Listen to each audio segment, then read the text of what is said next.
Ladies and gentlemen, welcome to Pod Tiki, Inside the Mug, episode, I think, 5, I don't know, 6, 5. My name is Tony. Tonight, we're doing a little back porch patio vibe chilling.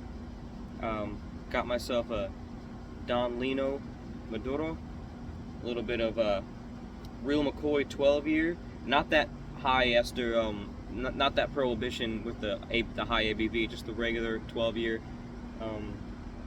Gotta say, sometimes I love everything coming out of Foursquare that I've had so far, but I think I prefer the 5-year. It's got more of a rummy flavor to it, and I want more rumminess in my rum, you know. Sitting back here, reading a little Ernest Hemingway, Death in the Afternoon, getting me thinking. I got to do some stuff for the podcast in a while. I was on vacation last week, vacation / family visit. Mrs. Podtiki and I finally got to do our wedding reception, which we got married during COVID, but we finally got to do our reception, so it was nice to have the family together and do stuff. And down in Orlando, Florida, where I'm from, and I got to do a little bit of squeeze a little tiki in there too. I got to make it out to Tropics Cocktail Bar in Cocoa Beach. Man, shout out to those guys, man. Got an interview coming up, hopefully soon, with somebody from there. Had the 1944 Mai Tai. Had a couple of different drinks on their menu. They were all muy delicioso. Loved them all. That place has got such a cool vibe too. It's small corner spot right in there on Minuteman and A1A in Cocoa Beach. If y'all have been there, you know where it's at, right by Coconuts and the beach entrance. It's the perfect spot. It's awesome. And even though the weather was kind of stormy, because there was a tropical storm coming through the time we went, it's Florida, it's springtime, there's going to be tropical storms. It's still tropical, even though it's a storm. It's in the name, tropical storm. It was still a wonderful time. It was a great little respite to go when the rain came, to hang out in there, have some Mai Tais, look at the rum selection. Man, what a great rum selection they had.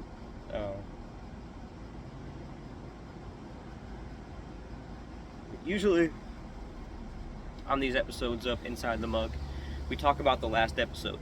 Now, there wasn't a drink this month because May is a hard month, right? Like, I've already done the margarita, I've already done the Paloma, and there's more stuff to do in the future, sure. But I thought this was a great month to start some pod tikis that not necessarily about drinks, but about the places where we get the drinks, right? It was a listener. I name him in the episode. I'm sorry, I didn't have it written down. I should have named the listener that suggested I do podcast about tiki temples and tiki bars and these places. And I started with not a tiki bar. I started with Margaritaville because it's May, and it was, the margarita with is a Mexican drink, Cinco de Mayo. It's May. It's the first one too, and I'm a big fan of Margaritaville. I love the whole idea behind it, the same way I love tiki bars. And also, May is my birthday month, and I thought that was a good month to do my favorite drink and my favorite place to go. So, there is ties between Jimmy Buffett, Margaritaville, and tiki, of course. If you look abstractly, there's the idea that he's a world builder, right? And I talk about this in the episode. It's actually one of my favorite articles that I've ever written, because it's something I'm so passionate about. But he talks about the world building aspect of it, or we talk about the world building aspect the same way that Trader Vic or Don the Beachcomber did. Those guys. A tiki bar in general is just an amalgamation of your own experiences and your own little things put into a place put into reality where people can see it and touch it. And maybe I've had a love for this because I grew up in Orlando, Florida, and seeing things that were like, I saw the fake versions of things before I saw the real versions of things. Now, I'm proud to say that in my later life I've become pretty well traveled, at least in the tropics, and maybe not as much as Buffett, maybe not as much as some of you guys, but I do, relative to where I come from, I've branched out a lot and seen a lot of places, and so now I've seen the real versions of the things I grew up looking at Disney World and things like that. In fact, I just recently took another trip to Disney, and I gotta tell you, the Enchanted Tiki Room and all that stuff in Adventureland, it holds up. The Polynesian Resort, it all holds up. It's awesome. But going and that idea of making a faux paradise, Disney did it, Don the Beachcomber did it, Trader Vig did it, and Jimmy Buffett did it. And as a businessman, as a world builder, as a brand ambassador for his own life, he created this world that we all get to go to and escape for a few hours, and a weekend, a week's vacation, whatever it is.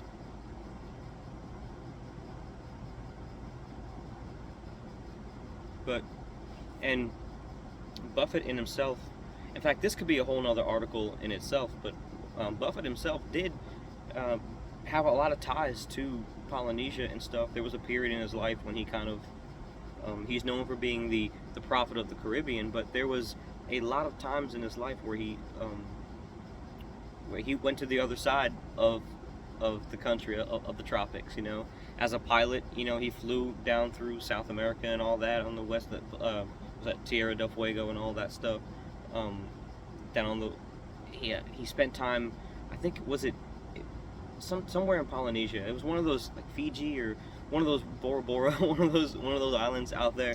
He spent some time out there in like a little hut on the beach trying to find himself for a little while.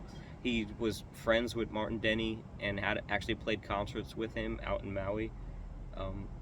Like there were, and a lot of that West Coast tiki found it into his music as well.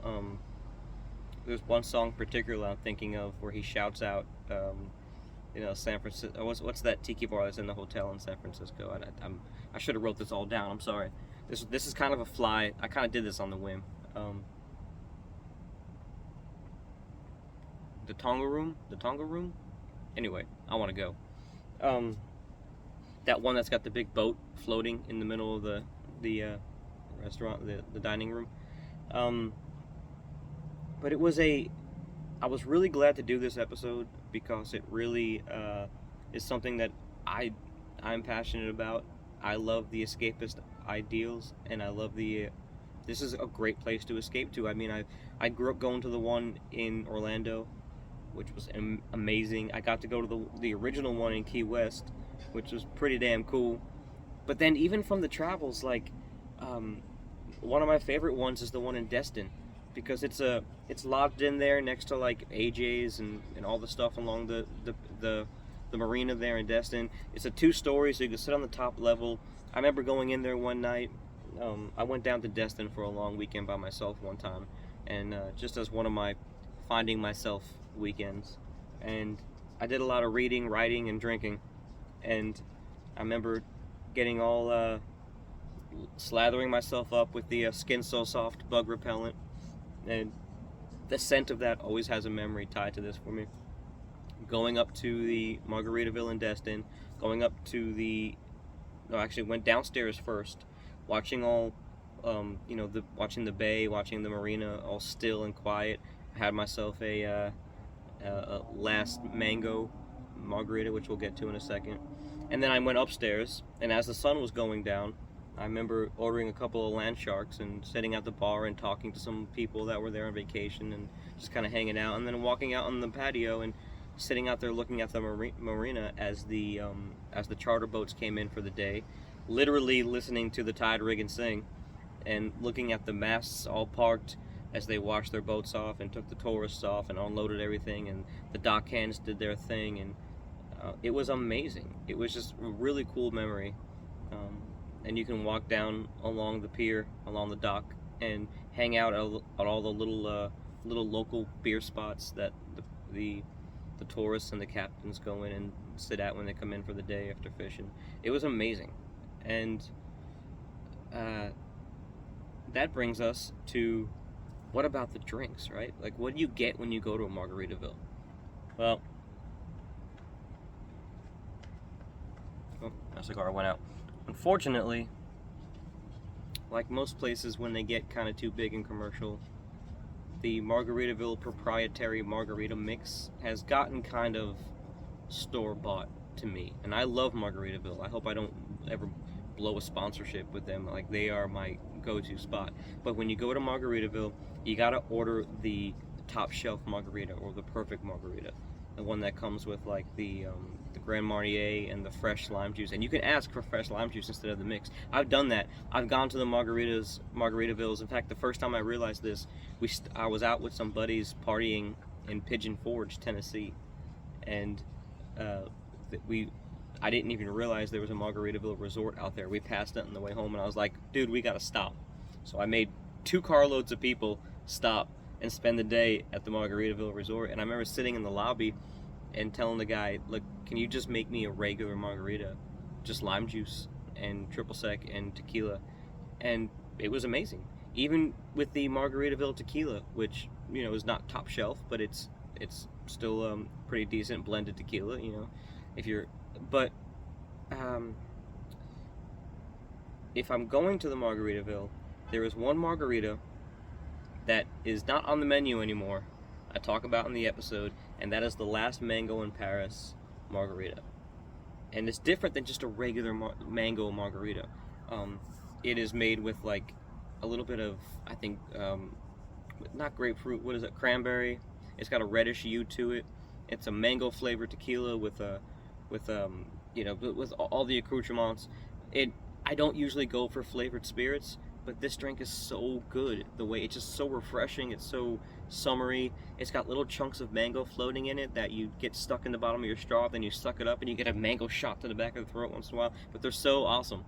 And it's unfortunately not in the menu anymore, but if you go to some of the old school locations and you get an old school bartender, they will still make it for you if you ask for it. It's not the mango margarita that's on the menu. That's just a standard regular mango flavored margarita. This is the Last Mango in Paris margarita. Ask for that and get it. It's really good.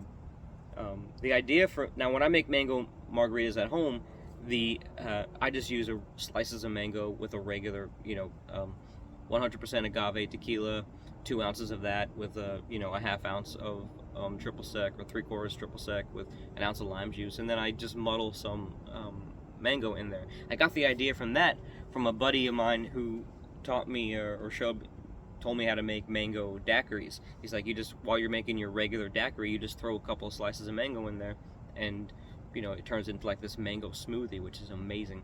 But I kind of I like my margaritas on the rocks. So instead of blending the mango in with it, I just muddle it into the shaker while I'm making before I shake it. And here's a little twist too.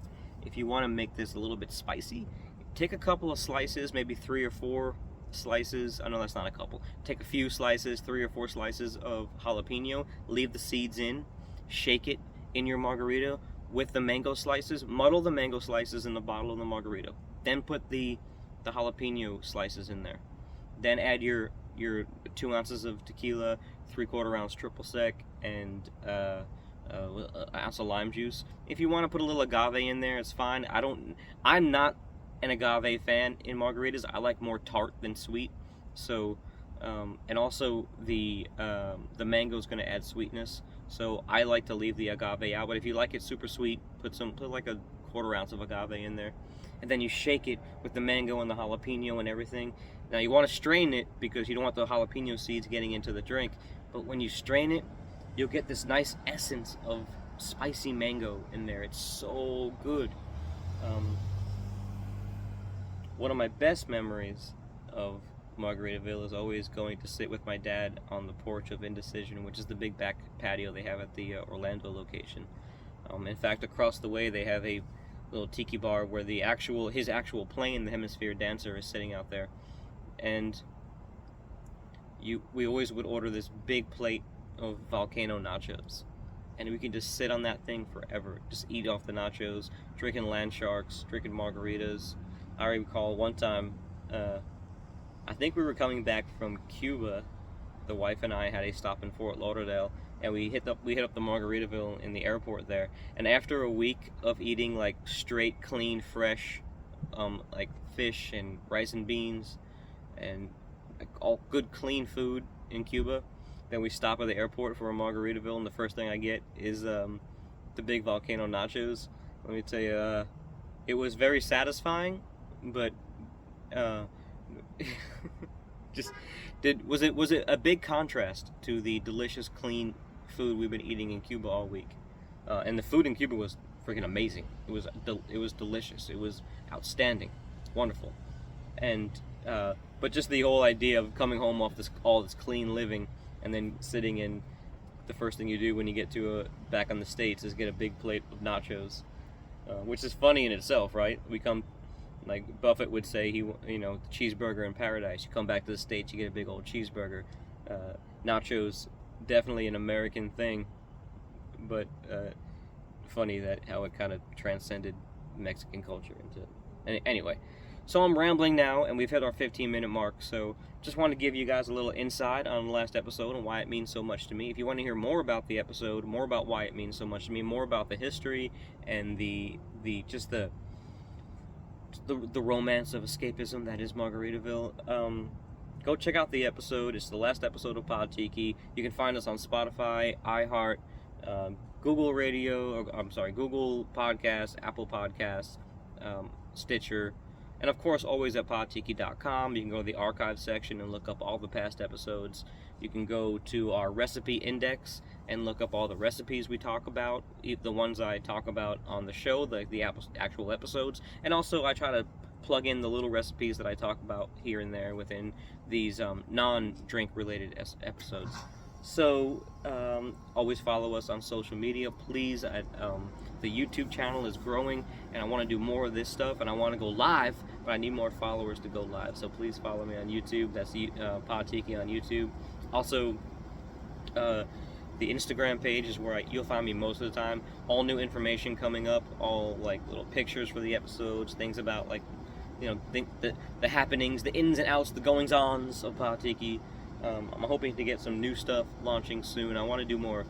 I want to incorporate the Pod Tiki lifestyle I have in my head, and I think the podcast is laying the ground for that, but the YouTube channel and the Instagram is where you're going to find most of the new stuff. You're going to find, I'm going to be doing some music. I'm going to be doing some, probably some merch coming up soon. So just keep an eye out for all that, and I'll let you guys know when things are happening. Until then, please keep commenting and interacting. I love all of the interactions I have with all you guys.